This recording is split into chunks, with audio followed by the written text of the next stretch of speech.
Hallo und herzlich willkommen zu den Bahnnachrichten aus der Region Karlsruhe, Ausgabe 1 2018.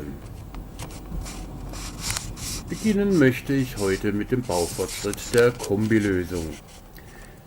Wir durchfahren hier Ende Februar 2018 die Ettlinger Straße, von der Poststraße her kommend in Richtung Marktplatz. Wir fahren da, wo früher die Straßenbahnen fuhren und auch später wieder fahren werden. Etwa hier, wo wir jetzt sind, befindet sich dann die Haltestelle Augartenstraße. Die Baustelle auf der rechten Seite hat nur bedingt mit der Kombilösung zu tun. Hier legen die Stadtwerke gerade neue Leitungen. Hier links nun die Rampe in den Tunnel der Ettlinger Straße Richtung Marktplatz.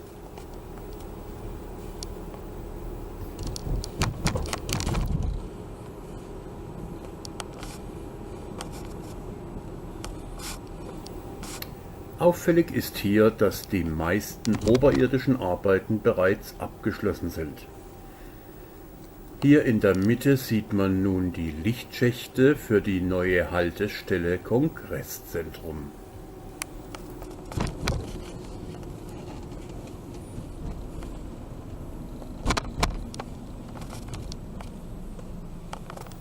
Hier an der Kreuzung Ettlinger, Baumeister und Hermann-Billing-Straße quert auch in Zukunft eine Straßenbahnstrecke. Diese wird im Moment lediglich von der Linie 5 Rentheim-Rheinhafen befahren. Direkt vor uns nun das Ettlinger Tor. Hier ist im ersten Untergeschoss der Tunnel und die zukünftige Haltestelle Ettlinger Tor bereits im Rohbau fertiggestellt. Noch gebaut werden der Straßentunnel Kriegsstraße im zweiten Untergeschoss sowie die oberirdische Straßenbahntrasse über die Kriegsstraße. Wir durchfahren nun die Kapellenstraße in Richtung Durlacher Tor. Die hier in der Mitte liegenden Schienen wurden in den letzten Jahren kaum genutzt, sollen jetzt allerdings modernisiert und reaktiviert werden und dann als Zulauf für die Linie in der Kriegsstraße dienen. Am Durlacher Tor, das jetzt direkt vor uns liegt, sind die unterirdischen Arbeiten im Rohbau abgeschlossen. Es laufen die Ausbauarbeiten von Tunnel und Haltestelle. Auch oberirdisch tut sich noch einiges. Die komplette Kreuzung wird erneuert und die oberirdischen Haltestellen müssen noch gebaut werden.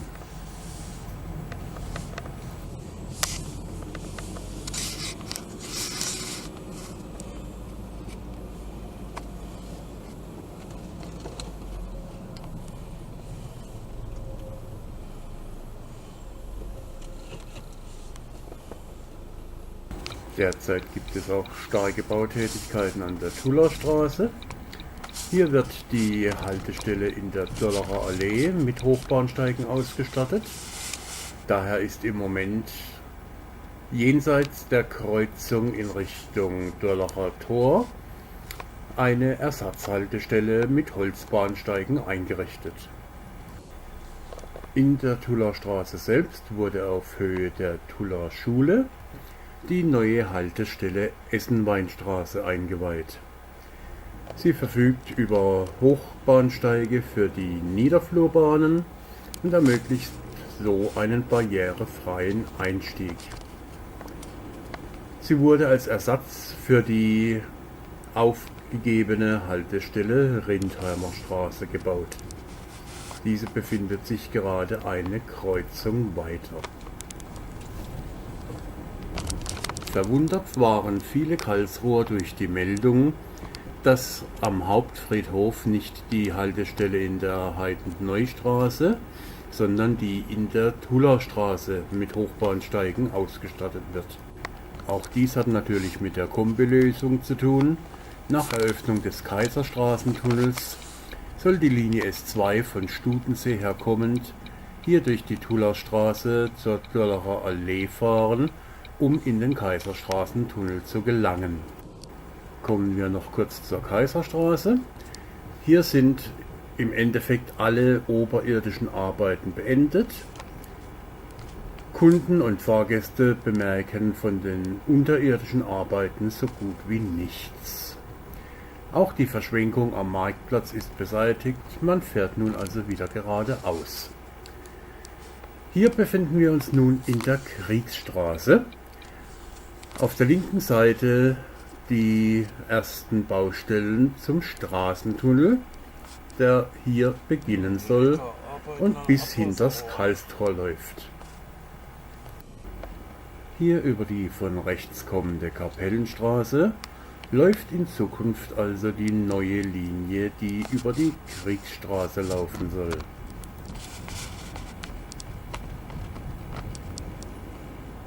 An dieser Kreuzung linker Hand die Haltestelle Rüppurer Tor.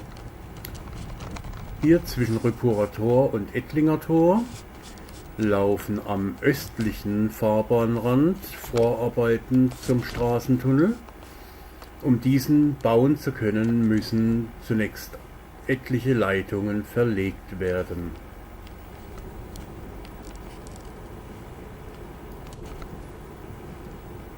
Karlsruhe könnte zurzeit auch gut als ADAC-Sicherheitstrainingsplatz genutzt werden. Zumindest haben wir schon eine eingebaute Slalomstrecke.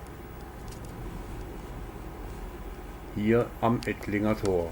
Erst links herum, dann rechts herum und gleich wieder ganz links herum.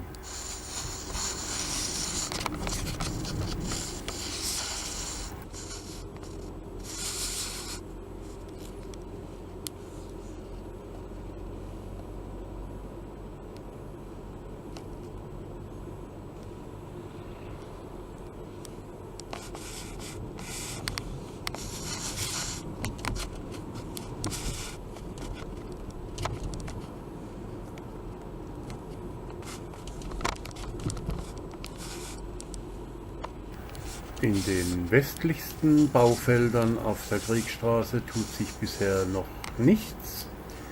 Man fährt noch durch die alte Unterführung. Gute Nachrichten für die Verlängerung der Linie 2 in Knielingen. Die Zuschüsse sind bewilligt, die Ausschreibung läuft, im Herbst ist Baubeginn. Nach einer Bauzeit von etwa 2 Jahren soll dann die Buslinie 76 Geschichte sein. Fahren wir den Linienverlauf einfach mal ab. Wir starteten an der momentanen Endhaltestelle der Straßenbahn der Lasallstraße und sind schon an der ersten zukünftigen Bahnhaltestelle Sudetenstraße vorbeigefahren.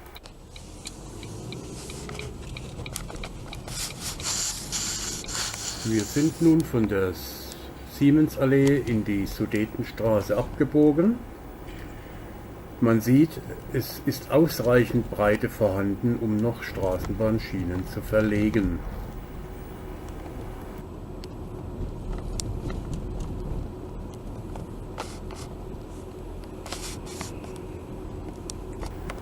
Hier folgt dann die Haltestelle Pionierstraße.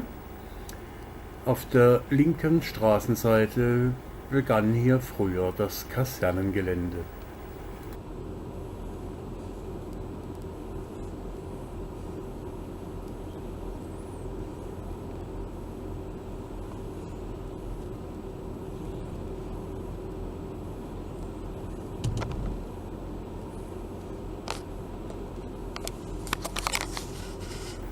Wir nähern uns jetzt der Haltestelle Egon-Eiermann-Allee, wo wir wieder nach links abbiegen. Egon Eiermann war im Übrigen von 1947 bis 1970 Architekturprofessor an der Karlsruher Technischen Hochschule.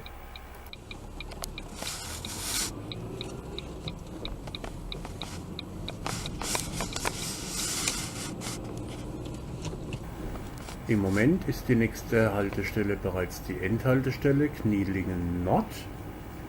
Ich könnte mir jedoch durchaus vorstellen, dass etwa hier in Höhe des Parks, der auch als Stadtteilzentrum ausgewiesen ist, eine weitere Haltestelle eingefügt wird.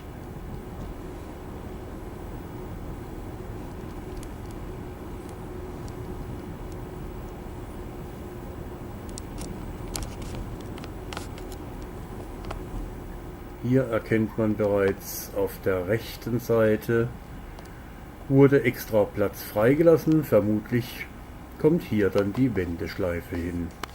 Wir befinden uns jetzt also an der Endhaltestelle Knielingen Nord. Kommen wir nun zum Fernverkehr.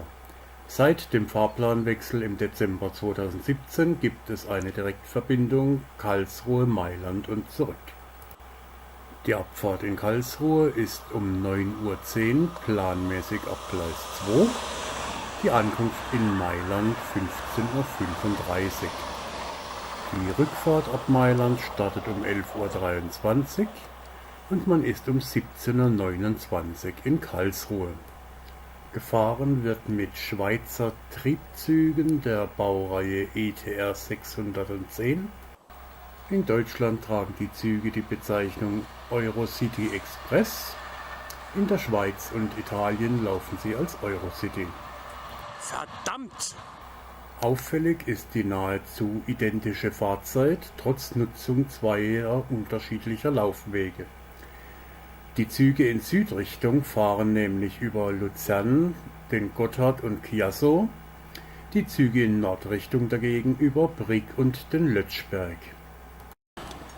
Es wird langsam wieder Zeit für die Freizeitbahnen des Karlsruher Verkehrsverbundes, so zum Beispiel der Felsenland-Express von Karlsruhe nach Bundenthal-Rumbach in Dahner Felsenland. Dieser startet ab dem 1. Mai in seine Saison und fährt dann jeweils Samstag, Sonntag und Feiertag. Auch der Klosterstadt-Express nach Maulbronn startet am 1. Mai in seine Saison. Weiter geht es mit dem Murgtäler Radexpress von Mannheim nach Freudenstadt. Auch dieser startet am 1. Mai in die Saison. Es wird sonn- und feiertags gefahren bis zum 22.07. Danach leider nur am 18. August und 9. September. Der Enztäler Radexpress von Stuttgart nach Bad Wildbad fährt dagegen vom 1. Mai bis 17.06. sonn- und feiertags, macht dann Pause und beginnt wieder am 29.07. auch jeweils sonn- und feiertags bis zum 21. Oktober. Die Saison der Karlsruher Schlossgartenbahn läuft dagegen etwas länger, vom 24. März bis zum 4. November, jeweils samstags von 13 bis 19 Uhr sowie sonn- und feiertags von 11 bis 19 Uhr. Im Zeitraum vom 21. Mai bis 30. September wird zusätzlich auch Montag bis Freitag von 13 bis 18 Uhr gefahren. Das Ganze allerdings jeweils nur bei guten Witterungsverhältnissen. Kommen wir nun zu den Ulmer Eisenbahnfreunden. Diese fahren im Albtal dieses Jahr am 1. Mai, am 27. Mai, am 17. Juni, am 29. Juli, am 18. und 19. August, am 30. September sowie am 28. Oktober. Nähere Informationen hierzu unter albtal-dampfzug.de. Auch im Murgtal wird dieses Jahr gefahren, und zwar am 6.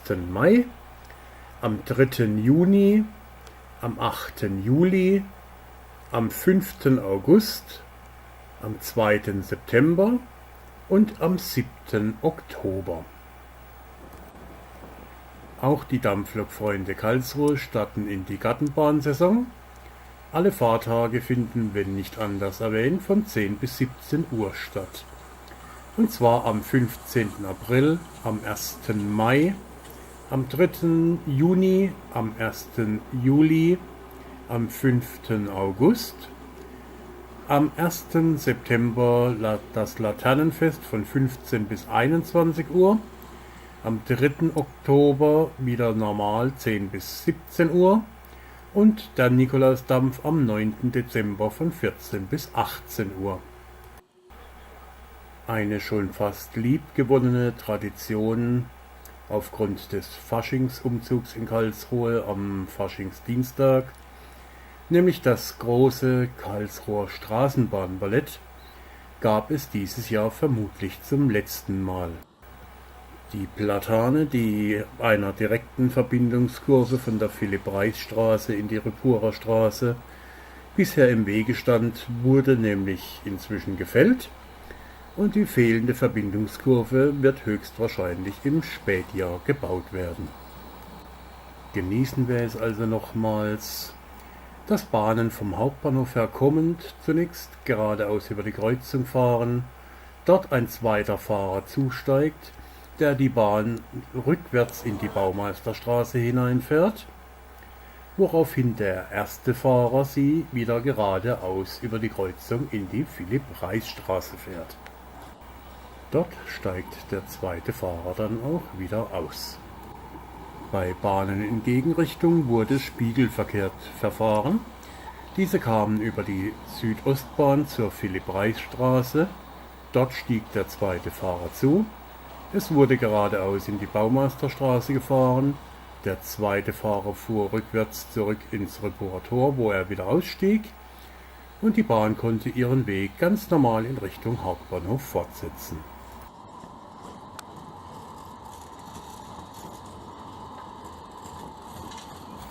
Hier sieht man noch schön den Baumstumpf der gefällten Platane. Im Anschluss noch einige Bilder des Straßenbahnballetts. Zum Thema der Havarie des Rastatter Tunnels und der dadurch bedingten Sperrung der Rheintalbahn habe ich ein eigenes Video erstellt, das ich in der Beschreibung verlinke. Ich danke für die Aufmerksamkeit und wünsche alles Gute bis zur nächsten Ausgabe der Karlsruher Bahnnachrichten. Ihr, euer Wolfgang B.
Alex, können wir mal tauschen, mir ist kalt.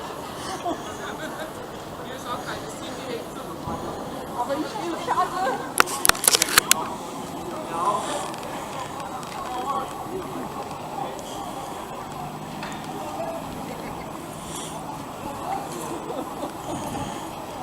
Ich laufe auch noch rüber.